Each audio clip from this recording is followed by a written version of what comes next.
नमस्ते, जय श्री राम। जज साहब डी वाई चंद्रचूड़ जी, आपको मणिपुर की घटना पे बहुत गुस्सा आया। इसके लिए आपको साधुवाद और मेरा प्रणाम भी। परंतु विदारक है इस घटना की जितनी कड़ी निंदा की जाए वो बहुत कम है। जज साहब, किसी भी महिला का इस प्रकार से किया जाना किसी भी सभ्य समाज में नहीं है आवश्यक और नहीं करना चाहिए। ये जघन्य अपराध है। परंतु जज साहब, ये जो घटनाएं हुई है ऐसी ही घटनाएं बंगाल में हुई है और वो घटनाएं भी चल रही है अभी वीडियो लोगों के सामने। दो महिलाओं को निर्वस्त्र करके सड़कों पे घुमाया जा रहा है, उसको मारा पीटा जा रहा है, बालों से खींचा जा रहा है। केवल ये बंगाल की स्थिति इतनी ही नहीं है जज साहब। जब 2021 में बंगाल में घटना हुई, इलेक्शन हुई थी और इलेक्शन के बाद जो घटनाएं हुई, 7,000 महिलाओं के साथ अत्याचार हुआ है जज साहब। 2021 बंगाल में चुनाव के बाद।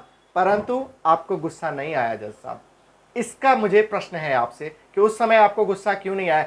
जज साहब, हजारों लाखों बेटियां लव जिहाद केस में मार दी गई हैं। लाखों बेटियां, उनके साथ जघन्य अपराध से भी जघन्य अपराध हुए हैं। उनके 35 टुकड़ों में काट दिए गए हैं और कहीं और की घटना नहीं है जज साहब। आपके नाक के नीचे, सॉरी आपके नाक तो नहीं कहेंगे, आपके पैरों के नीचे, यही दिल्ली में। और तो और भूल गए क्या साक्षी को किस प्रकार से चाकुओं से गोद दिया गया जज साहब। परंतु आपको गुस्सा नहीं आया जज साहब। यही प्रश्न है। इस प्रकार से और कुछ प्रश्न है जज साहब जो संभवतः मैं आपसे पूछना चाहता हूं। मैं या केवल मैं ही नहीं, पूरा देश ये जानना चाहता है। गुस्से की वजह ये चीजें कैसे ठीक हो सकती है जज साहब। गुस्से की वजह है ना, आप इन चीजों को तारीख पे तारीख देना जिस दिन बंद कर देंगे ना जज साहब, ये अपने आप केसेस रुक जाएंगे। परंतु आप तारीख पे तारीख, क्या होता है, एक रेपिस्ट तारीख पे तारीख दे देते हैं उसको और उसका मनोबल बढ़ जाता है, वो पेरोल पे चले जाता है, वो आके दूसरी और घटनाएं करता है। जज साहब, जिस लड़की के 35 टुकड़े किए थे ना आफ्ताब ने, उसको आपने किताबें और कंबल उपलब्ध कराई थी। उसको अगर फांसी, उसके लिए सभी तथ्य थे सामने, उसको यदि उसको फांसी दे दिया होता जज साहब कंबल और किताबों के बजाय, तो लोग दोबारा से रेप करने की सोचते नहीं। जज साहब, इसी दिल्ली में 5 साल की लड़की के साथ भी रेप हुआ, परंतु आपको तब गुस्सा नहीं आया जज साहब। परंतु मणिपुर में, जिसका सब कोई कहता है कि इस जज साहब का गुस्सा केवल इसलिए है कि वहां एक सरकार है जिस सरकार से आपकी तनातनी चलती है और वहां आपको अपना वर्चस्व सिद्ध करना है, तो आप दिखाएंगे। और इसी राजस्थान के लिए, जिसमें एक मंत्री, राजस्थान सरकार के एक मंत्री जज साहब कहता है कि यहां महिलाओं के साथ सबसे अत्याचार होता है, परंतु आपको तब गुस्सा नहीं आता। लेकिन आपका गुस्सा जब आया जज साहब, तो कितनी बड़ी बात है, राजस्थान में 3 बार भूकंप आ गए। मानता हूं जज साहब आपको, लेकिन इस भूकंप और आपके गुस्से के साथ साथ कुछ और प्रश्न हैं जज साहब, जो मैं और ये देश, पूरा देश और देश के साथ साथ संभवतः विदेश में भी लोग जानना चाह रहे हैं जज साहब। और आशा है कि आप जज की कुर्सी पर बैठते हैं। भारत के लोग आपसे उम्मीदें, बहुत सारी उम्मीदें लेके जाते हैं और सब कहते हैं न्यायालय है, यहाँ न्याय मिलेगा। और जब न्याय करने वाले ही लोगों के साथ अन्याय करने लगे और सिलेक्टिव न्याय करने लगे जज साहब, तो प्रश्न उठता है। आप ही के ऊपर पिछले कुछ दिनों पहले एक प्रश्न उठा था जज साहब, जब आप एक महिला जो कि तीस्ता सी तलवार है, उसके लिए आप एक कार्यक्रम को छोड़ के शनिवार छुट्टी के दिन दो दो बार सुनवाइयां हो जाती है जज साहब। तो ये सेलेक्टिव गुस्सा कब तक करेंगे जज साहब। इसी सेलेक्टिव गुस्सा का कारण है कि जज साहब 1992 में 250 लड़कियों के साथ रेप हो जाता, और रेप करने वाले एक विशेष समुदाय से है और एक विशेष संगठन या विशेष धार्मिक जगह से, जो मुसलमानों के धार्मिक जगह है, अजमेर शरीफ से जुड़े होते हैं। और उस पर कितने 30 सालों बाद जज साहब आपको गुस्सा नहीं आया जज साहब। लोग ये जानना चाहते हैं कि उस समय आपको गुस्सा क्यों नहीं आया। वहां की लड़कियों ने तो यहां तक कह दिया, अब मेरे केस बंद कर दीजिए सर, रेप हुए भी बहुत वर्ष हो गए, अब मेरे केस को बंद कर दीजिए। परंतु जज साहब, तारीख पे तारीख उनको हर तारीख पे बुलाया जाता है, उनका विवाह हो गया, उनको बच्चों के सामने भी अपने बयान देने पड़ते हैं जज साहब। लेकिन आपको गुस्सा नहीं आता जज साहब। और कुछ और विषय हैं जिस पर आपको गुस्सा नहीं आता, जिस पर यदि कार्रवाई होती जज साहब, तो आज ये जघन्य अपराध जो मणिपुर में हुआ, जो बंगाल में हुआ, जो बिहार में हुआ, जो राजस्थान में हुआ जज साहब, वो कहीं नहीं होता। परंतु आपने बंगाल का उदाहरण कहीं नहीं दिया, आपने राजस्थान का उदाहरण कहीं नहीं लिया, आपने बिहार का उदाहरण नहीं लिया, आपने तमिलनाडु का उदाहरण नहीं लिया। लेकिन एक घटना जो मणिपुर में हो जाती है उसके ऊपर आप जाग जाते हैं और केंद्र सरकार पर आप गुस्सा कर देते हैं, जो चुनी हुई सरकार है, राज्य सरकार पर भी आप गुस्सा कर देते हैं। तो लोगों का प्रश्न उठता है जज साहब, कि ये सेलेक्टिव सोच कब तक जज साहब।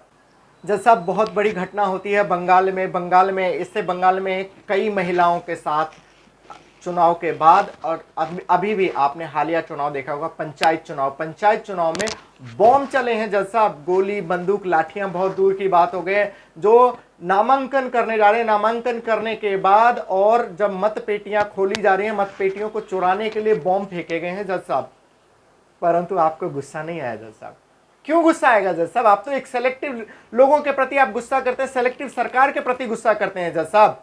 बंगाल के विषय में आपको कभी गुस्सा नहीं आया? बंगाल से जब हम केरल को चलते हैं जज साहब, तो गांवों में बोर्ड लगे हुए हैं कि हिंदू अलाउ नहीं है। एक आईपीएस आईएएस ऑफिसर को उस गांव में इसलिए नहीं जाने देता है क्योंकि वो हिंदू था जज साहब। तब आपको गुस्सा नहीं आया जज साहब। एक बहुत बड़ी घटना की ओर मैं इशारा करता हूं अपने देश की। अपने देश के प्रधानमंत्री जब एक पंजाब जाते हैं तो पंजाब में चारों ओर से फ्लाईओवर पे उनको घेर लिया जाता है।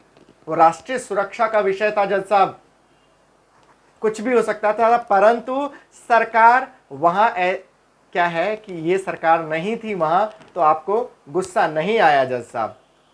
और दूसरी बात जब मैं आपको बात बताता हूं सर, जो विषय आता है हमारे चिकन नेक को लेके, एक सरजिल इमाम करके हुए हैं जज साहब, जिसको कई बार पेरोल पे आते रहते हैं जाते रहते हैं। सरजिल इमाम जी कहते हैं कि चारों ओर से जिस दिन हम चिकन नेक को घेर लेंगे उस दिन नॉर्थ ईस्ट इस देश से यानी कि भारत से कट जाएगा और एक अलग देश हम उसको बना देंगे, वहाँ इस्लामिक राज होगा, क्योंकि वहाँ बांग्लादेश और अन्य देशों से मुसलमान भी उसको सहायता करेंगे और वो एक इस्लामिक राज्य बन जाएगा। आपको गुस्सा नहीं आता जज साहब, परंतु आपको गुस्सा आता मणिपुर पे। लेकिन यही बात मैं आपसे कहता हूं जज साहब, और इन पॉलिटिकल पार्टीज से भी लोग पूछना चाहते हैं कि इन लोगों को ये जब 2.5 महीने 3 महीने से ये दंगे हो रहे हैं, तब लोगों को गुस्सा क्यों नहीं आया? वहां एक घटना है जज साहब, वहां की एक घटना बहुत वायरल हुई है जज साहब। मणिपुर की ही एक और घटना है। एक लड़की जो इससे पहले वीडियो वायरल हुई थी और बहुत वायरल हुई थी, एक लड़की है जो मैतेई समाज से है, जो भारत को अपना मां मानती है, उसके कपड़े उतार के उसको किस प्रकार से मारा जा रहा है वीडियो में जज साहब। आपने संभवतः वो भी देखे होंगे, हो सकता है नहीं देखे होंगे, क्योंकि वो लोग नहीं है जो ये वीडियो आपको भेजेंगे। आप ऐसे लोगों के संपर्क में हो सकते हैं जो आपको दूसरे वाले वीडियो भेजे हो कुकी समाज के, इसलिए आपका गुस्सा आएगा। मणिपुर की एक और घटना बताता हूं जज साहब, जहां 6-6 महीने तक वो राज्य बंद रहते थे, महिलाओं के साथ अत्याचार होता था, वहां इंटरनेट तब तो था भी नहीं, और था भी तो कौन सुनता है जज साहब। कुकी लोगों के अपनी सेना है जज साहब, जो मर्जी आता है करता है। और इस लड़की को देखिए ना किस प्रकार से आईएस के स्टाइल में मार रहे जज साहब। दिल खुश हो गया ये देख के जज साहब, इसको देख के खुश हो गया, लेकिन उस 2 महिलाओं के साथ जो बर्बरता हुई ना, उसको देख के आपको गुस्सा आया जज साहब। इसलिए देश पूछता है जज साहब, जब इन बातों से हम आगे बढ़ते हैं, तो बात जब हम केरला की करते हैं, तो केरला में नित्य प्रति राजनीतिक हत्याएं होती है जज साहब। एक ऐसी घटना हुई थी जिसमें एक बाप 6 महीने के बच्चे को लेकर बाइक पे जा रहे थे, उसकी माँ भी होती है, उसको 52 चाकुओं से गोद दिए गए जज साहब।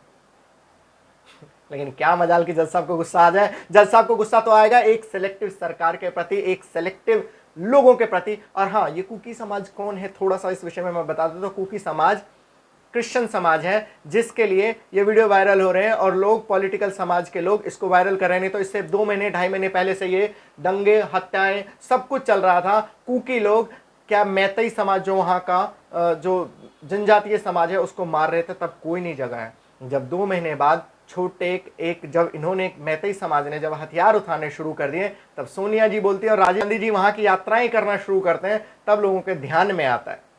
बहुत हृदय विदारक घटना है जज साहब। जज साहब, मेरा आपसे और पूरे देश आपसे निवेदन करता है कि सभी प्रकार के निर्णयों में रविवार शनिवार केवल उनके लिए ना खोलें। छुट्टियों के दिनों में, रात के दिनों में केवल आतंकवादियों के लिए नहीं खुलेंगे ना, तो लोगों का विश्वास न्यायालय के प्रति और बढ़ेगा, न्यायालय की गरिमा भी बनी रहेगी, जिसके लिए आप और हम सब चाहते हैं कि न्याय वहां मिलेगा, तो न्याय सेलेक्टिव ना हो, एक सरकार के प्रति ना हो, एक धर्म के प्रति ना हो।